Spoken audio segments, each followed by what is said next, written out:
You are tuned in to a Fireside Chat with Zany Mystic. Join us now on another exciting metaphysical journey. Relax, tune in, drop out, and take a seat by the fire as we explore new realms and possibilities. This is Magenta Pixie. You can find me at magentapixie.weebly.com. But now, here is Zany Mystic and guest. Enjoy the show.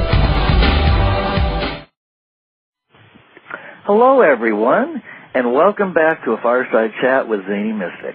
I am your host, Lance White. Today, I'm delighted to have the award-winning filmmaker, PATTY GREER, returning to the show. Patty's recent film, 2012, We're Already in It, won the prestigious 2009 EBE Award for Best Feature Film, UFO or Related, at the International UFO Congress Convention, a very discerning crowd. It was also premiered in Hollywood at the historic Grauman's Egyptian Theater for the opening night of the Feel Good Film Festival on August 7, 2009. The movie is getting rave reviews worldwide and opening eyes everywhere. Patty has been interviewed on numerous international radio talk shows and television. 2 of her movies have premiered at international film festivals. She is dedicated to helping humanity see the beauty of what is just within our reach, while facing the dual aspects of our current world with a positive attitude and potential solutions. Always hopeful, always optimistic, that's a promise from this filmmaker. She is presently working on a new movie geared toward children, Fairies and Elves in the New Paradigm. Beautiful ascension material for children of all ages. Her website, if you'd like to be looking at it and exploring it while we talk to Patty, is www.pattygreer.com. So let's welcome Patty to the show now. Hi, Patty. How are you?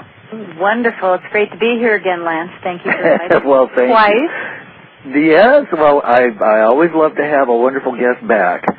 And there's so much going on, and you're just the perfect person to chat with about it because I believe that the world is going through some major shifts right now, and today is November 7th. I'm going to date this show, so if it's archived, it'll be played later, and you'll be living in the past and the future if you follow me.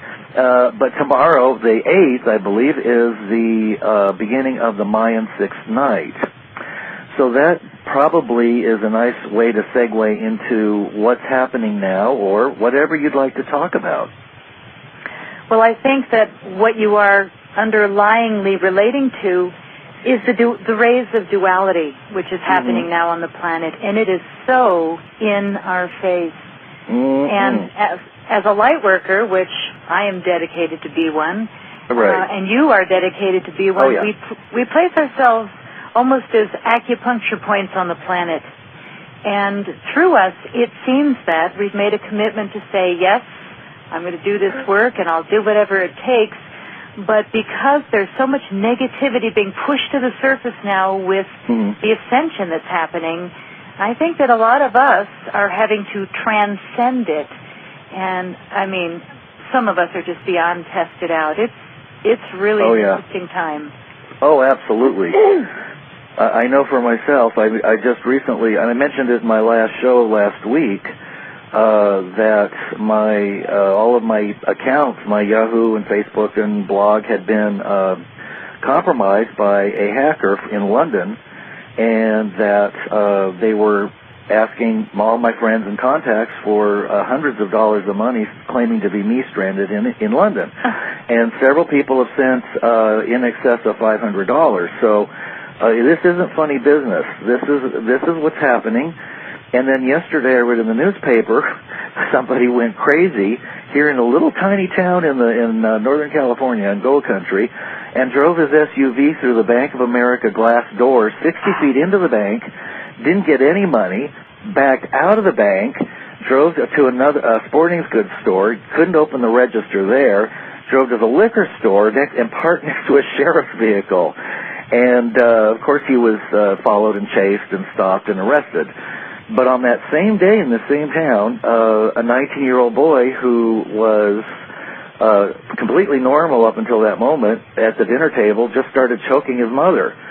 And Then he started chasing his dad with a butcher knife and the pole saw, and I mean, it's almost comic if it wasn't so tragic.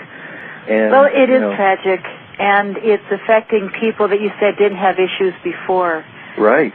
I can't even talk about what I just lived through, and I it's like, I think the important thing now, because we are being tested, and there is an awful lot of deviant behavior that's happening on purpose, but we who know better and we who act with integrity at all times, every waking hour, even my dreams, I sleep well because I don't have guilt.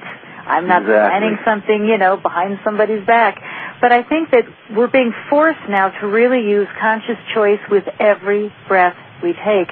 We can't even waste 6 breaths in a row anymore and fall into that automatic pilot of fear. Right. And, I just got hurt again, because, boy, it's easy right now. I'm embarrassed what's happened in my life, because here I'm intuitive. I'm psychic. And what? Yeah. These people in my face were just, how did I not know? Well, I think that a lot of us aren't looking. I know I wasn't. Right. I'm not going around with eyes behind my head, but I think we need to change up our new paradigm in that. We have to ask more questions and really, really listen. Absolutely. And, I totally agree with you. I've been writing about this recently, although I don't have a blog anymore because it was shut down due to the hacking. But that I was saying that, we need to be careful we need to really think about what we're saying before it comes out of our mouths, for one thing, or fingers on the Internet. And we need to work at the level of thoughts and emotions now, because if we are allowing thoughts in our processes that are automatic, as you said, they're going to manifest. And if we're not living from 100,000% integrity in every move we make, with totally transparent, anything that is concealed is going to be revealed, and it will come up. So, and this is what's happening for us, because we're pretty much, we're all on the forefront, the awakening crowd, those who are listening to this show and so on and so forth. We're all on the cutting edge of this, and we're kind of taking the brunt of it, I would say. But we have to, because we have to expand our awareness, not just to the love and light side, but to the dark side, and see what they're up to, and not lose track of the fact that we are still in this paradigm as it is shutting down, and it's only going to get more intense, and we need to be on our toes. Yes. We need to be so centered, because it is happening all around us, and I do believe, like you said, it's going to shake it up before it rests down. Oh, yeah. And we are on that 6th night. We are moving closer to the full ascension. I did a show last week with another radio host who asked me this strange question. No, it's UFO Magazine. His question, I might get on the cover. I love them. I've had several of them on my show.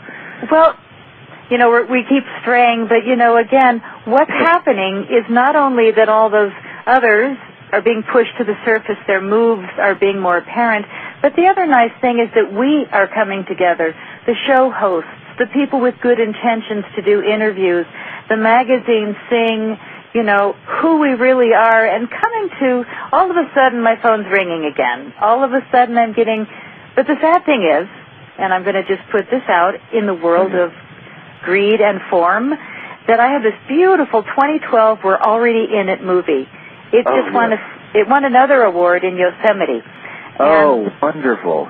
So, it's a stunt movie. And it's not about an award, but it's really about the people that are watching it are writing me thank you letters and saying it makes a difference. I've shown it 6 times to groups of people. These are the emails that make a difference to me. But again, it's our soul family meeting up now. That's right. That's right.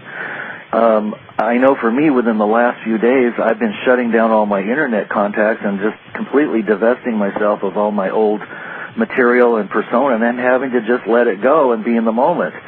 And fortunately, the radio show hasn't been compromised, and I've noticed that I'm on the phone now to friends and family and discovering new soul connections, yourself and Patricia Cori will be on next week. I know you know her, and she was in your film. And so I'm just thrilled that we're really coming together now, and we can't do this by ourselves. No. And I don't... Go ahead. As you're talking about the phone book, I rewrote mine a couple of years ago, and it was, 40 pages long. Now it's 3? And that's a real way to look at the way my life has shifted. I was talking to Patricia Cori yesterday. She's my closest friend on the planet right now. We talk like teenagers, although she is out in the world rattling cages, and I'm making movies showing crop circles. You know, and it's not like we're looking for trouble. It's that we are living the life of the true pioneers of the new paradigm. That's right. That's right. And she's got a great new book coming out, which you guys will talk about. And on the back, she mentions me as calling her the Indiana Jones of the new paradigm, you know, and destined to have a movie about this. But again, I like people that have dirty shoes and mud on their knees when I'm in the crop circle. Don't show me high heels. You know what I'm saying? You just got out of your little helicopter, you're making your nice postcards. Go on to your little store that sells your stuff. But for me, I interview the people that are downright dusty with me, and I'm a clean freak, but when it comes to the crop circles or the stone circles or the sacred sites, I walked my feet off. And my body felt the difference when I got back. My feet had a whole new issue I never even thought about. But everybody knew me as the girl in the green wellies. I had these darling green boots, and they knew me from across the field. And once in a while I'd hear yelled across acres of feet of wheat, "Where's the gal in the green wellies?" It was kind of my nickname there. So I lived in them, these big rubber boots, which was great because it's pretty muddy in the crop circles when it's raining all summer long. Okay, go ahead. Well, for those of us that don't know what it's like to be in a crop circle and probably never will, I don't think I'm going to be able to make it to England. But what is the sensation? I mean, as you walk through them, do you feel a shift of energy? Do you... is there a change in consciousness? Is there anything noticeable as you... I know you probably have laid in the center of them and just kind of closed your eyes and meditated. Are they as powerful as many people say they are? Well, you're asking a true crappie. I spent 9 weeks in the crop circles every day not this year, but the summer before, as well as the 5 weeks the summer before that. And the only